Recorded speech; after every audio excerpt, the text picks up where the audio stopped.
Assalamualaikum warahmatullahi wabarakatuh. Perkenalkan, nama saya Cindy Puspita Suci. Di sini saya ingin menjelaskan mengenai pengertian dari RPP. RPP atau Rencana Pelaksanaan Pembelajaran adalah sebuah rencana yang isinya mengenai prosedur organisasi di dalam pembelajaran untuk mencapai suatu kompetensi dasar yang telah ditetapkan sebelumnya. Rencana pelaksanaan yang paling luas itu mencakup satu kompetensi dasar yang terdiri dari atas satu atau beberapa indikator untuk satu kali pertemuan atau lebih. Jadi, dari pengertian tersebut dapat diambil kesimpulan bahwa rancangan proses pembelajaran merupakan suatu cara atau langkah-langkah sebagai upaya penjabaran dari kurikulum yang digunakan sekolah dalam kegiatan pembelajaran di dalam kelas. Kemudian, tujuan dari adanya RPP yaitu pertama, untuk mempermudah, memperlancar, dan meningkatkan hasil proses belajar mengajar. Yang kedua yaitu dengan menyusun rencana proses pembelajaran secara sistematis, maka guru akan mampu melihat, mengamati, dan menganalisis serta memprediksi program pembelajaran untuk program yang terencana dan logis. Yang ketiga yaitu RPP digunakan sebagai perlengkapan pembelajaran yang mempermudah dan mengingatkan tentang apa saja yang dilakukan dalam setiap pembelajaran yang telah dilakukan. Yang keempat yaitu menampilkan karakteristik RPP sesuai dengan kondisi lingkungan sekolahnya. Artinya, pada dasarnya seorang guru harus diberikan kesempatan untuk merancang pembelajaran sesuai dengan kebutuhan peserta didik, kemampuan pendidik, dan fasilitas yang dimiliki sekolah. Yang kelima yaitu agar kegiatan pembelajaran dapat berjalan dengan efektif sesuai dengan tujuan pembelajaran yang diharapkan. Yang keenam yaitu digunakan untuk evaluasi bagi guru dalam proses pembelajaran yang kemudian nantinya akan digunakan untuk perbaikan pada penyusunan RPP selanjutnya. Kemudian manfaat dari RPP. Pertama itu, dengan memiliki rancangan pembelajaran yang siap atau matang, maka guru dapat mengajar dengan lebih siap baik secara metodologi. Dua, guru dapat mengantisipasi kesulitan dan bisa dengan cepat untuk mengambil keputusan dari berbagai alternatif solusi yang telah disediakan.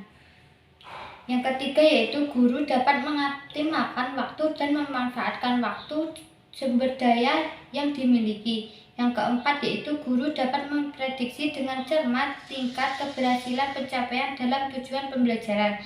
Yang kelima yaitu guru dapat mengevaluasi hasil kerja dalam pelaksanaan pembelajaran yang lebih objektif. Yang keenam yaitu rancangan proses pembelajaran dapat digunakan oleh seorang guru untuk dijadikan bahan atau usulan dalam kenaikan jabatan atau golongan. Kemudian manfaat bagi peserta didik. Yang pertama, dengan adanya rancangan proses pembelajaran yang siap atau matang, maka peserta didik akan mendapatkan pembelajaran yang lebih bermakna dan lebih menarik bagi peserta didik. Yang kedua yaitu peserta didik dapat belajar lebih fokus dan urut sehingga peserta didik dapat mudah untuk menerima pelajaran dari gurunya. Yang ketiga yaitu kebutuhan perkembangan baik secara psikomotorik dan fisiknya dapat terpenuhi.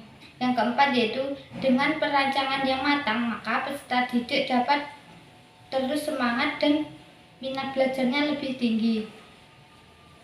Kemudian fungsi dari pengembangan RPP yaitu fungsi perencanaan. Fungsi perencanaan yaitu proses pembelajaran sudah seharusnya dapat untuk memotivasi guru untuk lebih siap dan percaya diri dalam melakukan kegiatan proses belajar mengajar.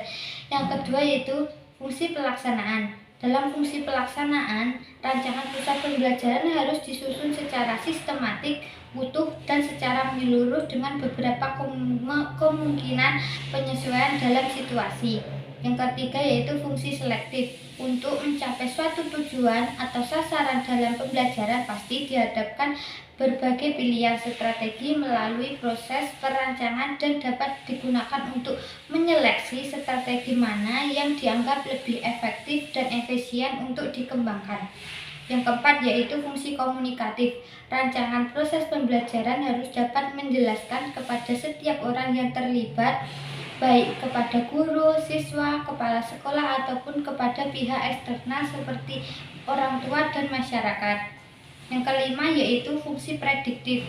Rancangan proses pembelajaran yang disusun secara benar dan akurat dapat menjelaskan apa yang akan terjadi setelah dilakukan perlakuan sesuai dengan program yang telah disusun. Yang keenam yaitu fungsi akurasi. Sering terjadi guru merasa kelebihan akan bahan pelajaran sehingga merasa waktu yang tersedia tidak sesuai dengan banyaknya bahan yang dipelajari peserta didik. Yang ketujuh yaitu fungsi pencapaian tujuan. Kegiatan mengajar bukan hanya untuk menyampaikan materi saja, melainkan juga untuk membentuk manusia dalam aspek intelektual, sikap, dan keterampilan. 8 yaitu fungsi kontrol. Digunakan untuk mengontrol keberhasilan dari peserta didik untuk mencapai tujuan melalui perencanaan dan akan dapat menentukan sejauh mana materi pelajaran yang telah dimengerti oleh peserta didik. Bismillahirrahmanirrahim. Assalamualaikum warahmatullahi wabarakatuh. Halo teman-teman semua, gimana kabar kalian semua? Semoga tetap sehat selalu dan selalu menaati protokol kesehatan. Saya Tiksna Atta Samoda 20819 akan melanjutkan presentasi tentang pengembangan rencana pelaksanaan pembelajaran. Di sini saya akan menjelaskan tentang prinsip penyusunan RPP. Berdasarkan Permendikbud RI nomor 22 tahun 2016 tentang standar proses pendidikan dasar dan menengah, dijelaskan mengenai prinsip penyusunan RPP. Antara lain yang pertama yaitu adalah perbedaan individual peserta didik yang mencakup pengembangan intelektual, bakat, potensi, minat, motivasi belajar, gaya belajar, kebutuhan khusus, kecepatan belajar, latar belakang budaya, dan lain sebagainya. Yang kedua yaitu adalah partisipasi aktif peserta didik. Yang ketiga yaitu adalah berpusat pada peserta didik untuk mendorong semangat belajar, motivasi, minat, dan kreativitas siswa.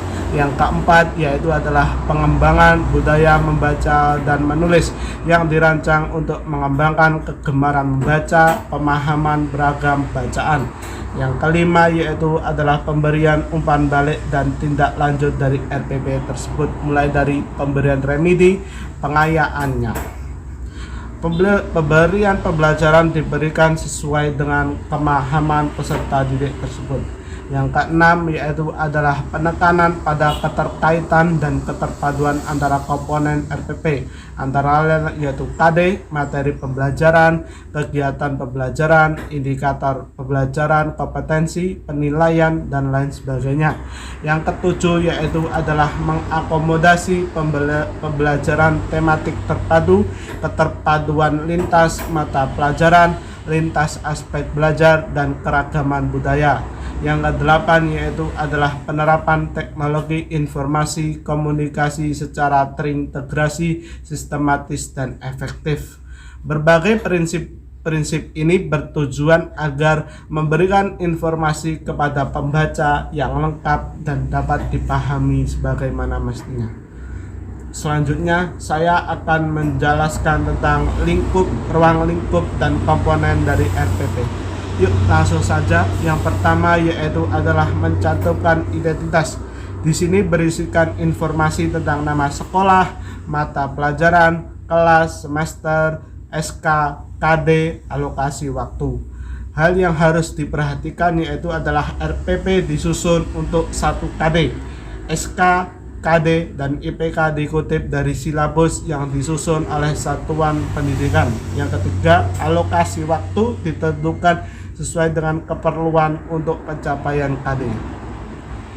Komponen yang kedua yaitu adalah mencantumkan tujuan pembelajaran. Tujuan di sini disusun berdasarkan KD dengan pemakaian KKO atau kata kerja operasional yang dapat diukur dan dapat dipahami. Yang ketiga yaitu adalah mencantumkan materi pembelajaran. Materi pembelajaran berisikan apa? Yaitu adalah tentang kembangkan secara mengacu pada KD dan indikator yang telah disusun. Dan yang keempat yaitu adalah mencantumkan metode pembelajaran. Metode pembelajaran yang digunakan oleh guru untuk menciptakan suasana belajar dan proses pembelajaran guna siswa mencapai KD yang dirumuskan dengan karakteristik peserta didik.